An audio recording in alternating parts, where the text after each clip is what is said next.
बिहार विधानसभा के बजट सत्र शुरू होने से पहले ही विपक्ष ने जमकर हंगामा किया। वामदल के विधायकों ने सिवान में बढ़ रही आपराधिक घटनाओं के खिलाफ सरकार के खिलाफ प्रदर्शन किया। साथ ही नियोजित शिक्षकों के आंदोलन को लेकर भी सरकार को आड़े हाथों लिया। वामदल के विधायकों का साफ साफ कहना है कि सिवान में दलित की हत्या हुई है और कहीं न कहीं इसमें भाजपा के लोगों का हाथ है।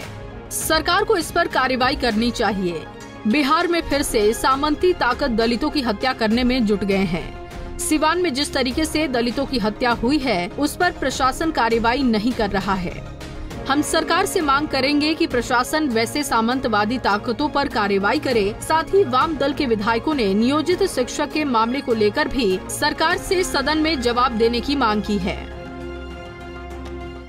तो भाजपा के खिलाफ प्रोटेस्ट कर रहे हैं सर, जिस तरीके से आपके पोस्टर में लिखा हुआ है आपराधिक गुंडई मामलों को गिरफ्तार करो। जैसे ही बिहार में भाजपा की सरकार आई है, हम देख रहे हैं कि पूरे बिहार में सामंती उत्पीड़न गरीबों के खिलाफ एकदम बढ़ गया है। सिवान में भाकपा माले के 3 नेताओं को और किसान दलित परिवारों के ऊपर हमले हुए, 3 लोगों को गोली लग गई और अभी तक कोई गिरफ्तारी नहीं हुई है, क्योंकि वो लोग बजरंग दल और भाजपा के लोग थे। एएमआईएम के नेता की भी गोली मारकर हत्या कर दी गई है। तो देखिए, इसको लोग बाकी समय में तो जंगल राजा, आप लोग मीडिया वाले ही ना कहते हैं कि जंगल राजा गया।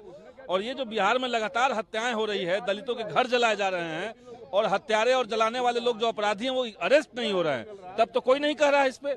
इसीलिए भाकपा माले आज सदन के अंदर इस मुद्दे को उठाएगी कि जिन 3 नेताओं को गोली लगी है उनका समुचित इलाज हो और साथ ही साथ अपराधियों को तत्काल गिरफ्तार किया जाए। बीजेपी के खिलाफ प्रोटेस्ट कर रहे हैं। हमने देखा कि सिवान में भी कल हत्या हो गई एमआईएम के नेता की, क्या कहेंगे? सिवान में एमआईएम के नेता की हत्या हुई और उसी सिवान में कुछ दिन पहले गरीब दलित परिवारों पर सामंती ताकतों का कहर टूटा। कारण क्या था? एक पुआल के लेन देन का पुआल मांगा गया उनसे, उन्होंने देने से इनकार कर दिया। बुरी तरीके से पीटा गया। उसके बाद हमारे पार्टी के नेता जयशंकर पंडित पूछने गए हालचाल, तो उनके ऊपर गोली चला दी गई। एक आदमी आईसीयू में भर्ती है, 2 लोग जो हैं, 2-3 लोगों को पैर में गोली लगी है।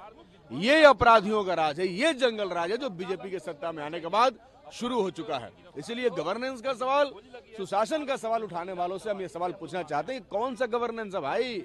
ये रोज हत्याएं हो रही हैं, अपराध हो रहा है। उन्होंने कहा कि शिक्षा विभाग जो कुछ फैसला ले रहा है वो नियोजित शिक्षक के पक्ष में नहीं ले रहा है। युवाओं के भविष्य के लिए बहुत खराब स्थिति बनी हुई है। उन्होंने कहा कि बिहार में भी डोमिसाइल नीति लागू होनी चाहिए।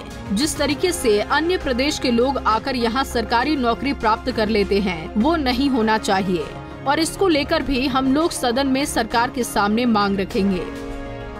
Bureau report, Punjab Kesari TV.